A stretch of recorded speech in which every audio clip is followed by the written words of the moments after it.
Humor vaše oddaje Hribar se pogosto rahlo sklada z humorjem Totega lista, da se pravi nekakšna politična satira.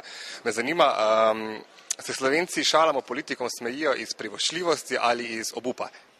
Ne, iz privoščljivosti se niti iz obupa.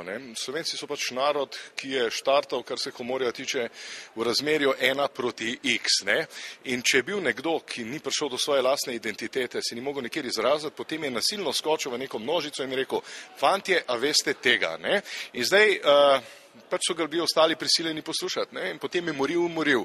In potem so začeli najprej blondinke, pa so začeli župniki, pa so začeli oni, na koncu je začeli politiki. Politiki so najbolj taka univerzalna radost, enih marajo, enih ne marajo. In priporočamo vsakmu, ki ne pride do izraza, ki mu nikakor v življenju ne gre, v prvo gostilno, takoj družbo zamoriti, čeprav družina je, oče, mami, stara mama, star oče, vnuk, pa še 3 okoli, takoj se usesti in začeti, a veste tega, in se režati na ves glas, noben se ne bo poreč, pejte stran, bodo vljudni in na koncu jih imaš, v malem prstu jih imaš in potem, ko boš šel stran, so še bolj veseli in tako se pač rojevajo take zadeve.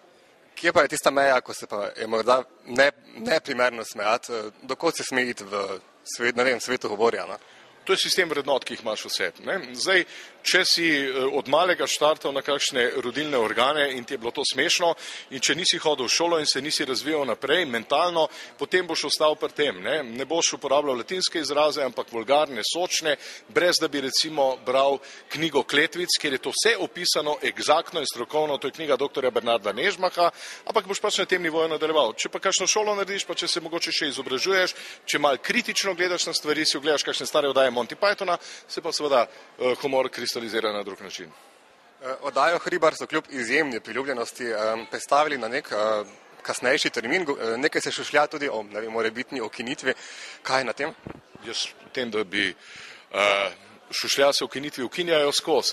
Ukinitev oddaje Hribar na RTV-ju podobno zgleda kot padec satelita recimo na Zemljo. Satelit rabi 11 km na sekundo, da se odcepi od gravitacije Zemlje. V bistvu pa skozi pada. Satelit skozi pada proti Zemlji in temu se reče kroženje v fiziki. In mi skozi padamo ven iz programa, ampak krožimo. Krožimo okoli pozne nočne ure in tam bomo ostali. Upam, da.